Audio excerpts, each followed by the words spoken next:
We have a program like that. It's called News Talk. News Right, Talk. right, yes. Okay. So first, I welcome you our program, and let's we get started now.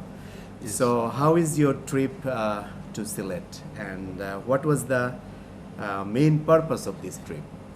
Well, I wanted to travel, I want to travel to all regions Okay. in Bangladesh because I want to really get to know deeply your country.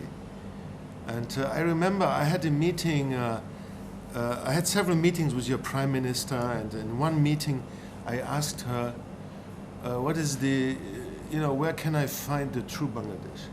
Okay. And then your prime minister advised me, you should travel to the rural areas and the smaller towns and villages, because there you can find Real story. the spirit and soul of Bangladesh. Okay. And then I thought that's a good advice. I will do that. So I have been traveling to different parts, and now I'm in Sylhet, Okay. which is a very beautiful district.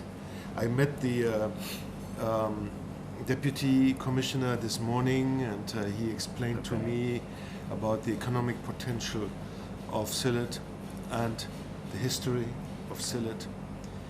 Then this afternoon I had a very nice event together with the Member of Parliament, Mr. Rahman Manik, Rahman Manik, yeah. and we visited a school for 650 poor students, Okay. boys and girls. And this school was actually inaugurated by a Bangladeshi who emigrated to Germany Okay. maybe more than 30 years ago. He became a successful businessman Over there. in Germany, Okay. and now he came back and wants to contribute to his home country, That's right. in his Nice. home district, It's great. and he built this school. Okay. So we had an event to commemorate this, and also to inaugurate a new vocational college. We know the German investment in Bangladesh is increasing over time. Germany is playing vital role in Bangladesh development. I would like to know if there is any possibility of German investing in our tourism industry. Well, thank you that you mentioned this. We believe Bangladesh has been doing extremely well, especially the last few years. It's a tremendous success story. It's the fastest growing economy in Asia. And we would like to contribute to this. We have now maybe more than 70 German companies on the ground invested in Bangladesh. Yeah. But we would like to have more companies coming here. It's great. And the tourism industry indeed is one of the major industries in the world. The tourism industry globally generates a huge amount of income and money. And indeed, Bangladesh has a great potential, because at the moment there's very little international tourism. Yeah. You know, you could, but you need to build the infrastructure. Here in Sylhet, you could have tourists come in, do hiking tours in the hills and tea gardens, Yeah. or to maybe have a homestay, or even Germans would pay money to work in a tea plantation. Truly. You have Cox's Bazar, Yeah. you have the Sundarbans, Sundarbans, right. you have the big rivers. In Germany, we have big passenger boats which travel on the rivers, and the tourists sleep on the boats. Okay. You could have this here, Oh. yeah. And they would go up the Padma, Jamuna, or Ganges. Oh, you know everything. Yes. So I think you should invite German companies, tourism companies, to come over Okay. and to show them the potential, and then maybe join up as a joint venture. Okay. Thanks. Many talented students in Sylhet are keen to study in Germany. but they have some problem because they don't know about German language. Okay, so I would like to know if any course of learning German language will be taken in Sylhet. Yes. Well, it's a good question. The number of students from Bangladesh Yeah. studying in Germany has been increasing the last few years. You know, But language is a little bit yes, problem. it was a problem, but now we offer in Germany more than several hundred Okay. postgraduate courses for MBA or doctorate Okay. in English language. Oh, that's great. So you could attend a German university and do your studies in English. That's possible now in Germany. And you know, German universities don't have fees; they're free. Oh, really? Yes, it's not like many other countries where you have to pay fees or very high fees. Even Yeah. in Germany, even for foreign students, from first semester up to doctorate, PhD, there are no university fees. Okay. Yeah, and here even in Sylhet you have the is it the Shah Jalal Shah Jalal University. University? Yeah. They have a German language course. Oh, that's fine. Okay, I don't know. Visa can apply from Sylhet to UK, Canada, Thailand, and India. My question is, do you have any plan to open a visa center, German visa center in Sylhet, or accepting visa application through BFS? Oh, I see. Yeah, that's a well, you know, the UK and India and those Canada. countries you mentioned, they issue a huge number of visa. Okay. We are now maybe like something like 6,000 visa per year, and so we see the need.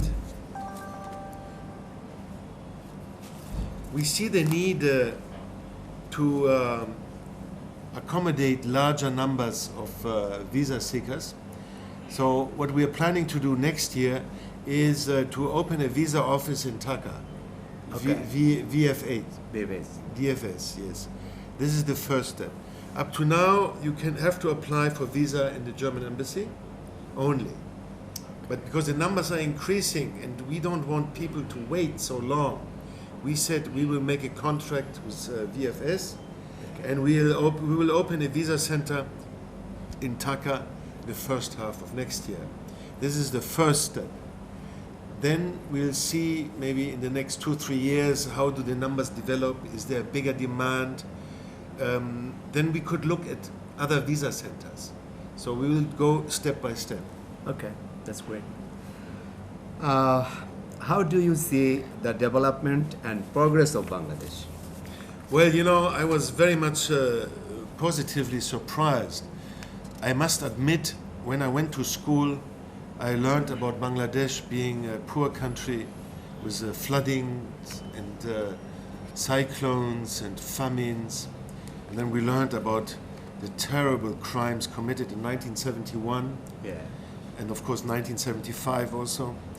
So when I came here now, I was surprised to see such a country which is so dynamic, moving ahead so quickly, right? Now moving into middle income. Of course, there are many problems. For a developing country moving from A to B, that many changes are necessary. So of course there are problems. That's completely normal. Every country went through the same experience.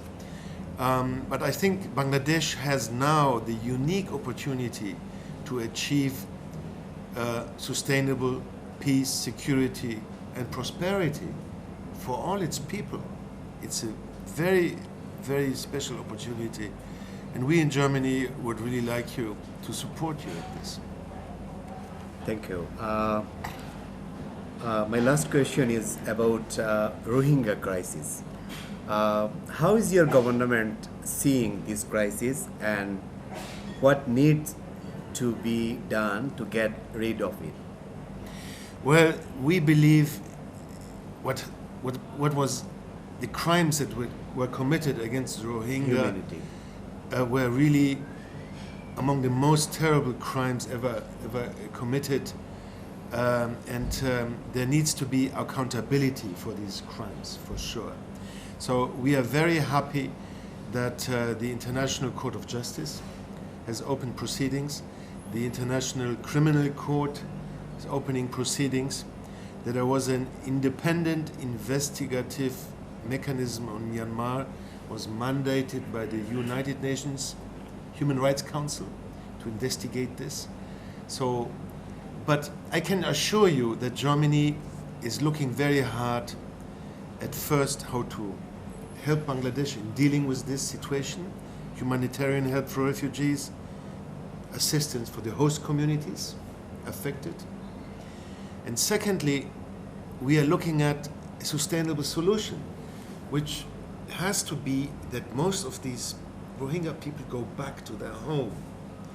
So I can tell you that the European countries, including Germany, in the European Union, have already put sanctions. We have begun to put sanctions on responsible people in Myanmar. I think the United States followed us later. And we are now thinking about additional sanctions on persons or maybe companies owned by the military, because we believe we need to move quickly now to help the Rohingya people, and also to free Bangladesh of this heavy burden also. Yes, definitely. All right. I just study about German investment in Bangladesh. So I saw you invest over here, our electricity, textiles, and now you are doing e-passport. Yes, yes, Yeah, that's it's right. great. Yes. And last year, I think 2018, you invest over here about 400 crore taka invest in over here. Right. So it's time to time increasing.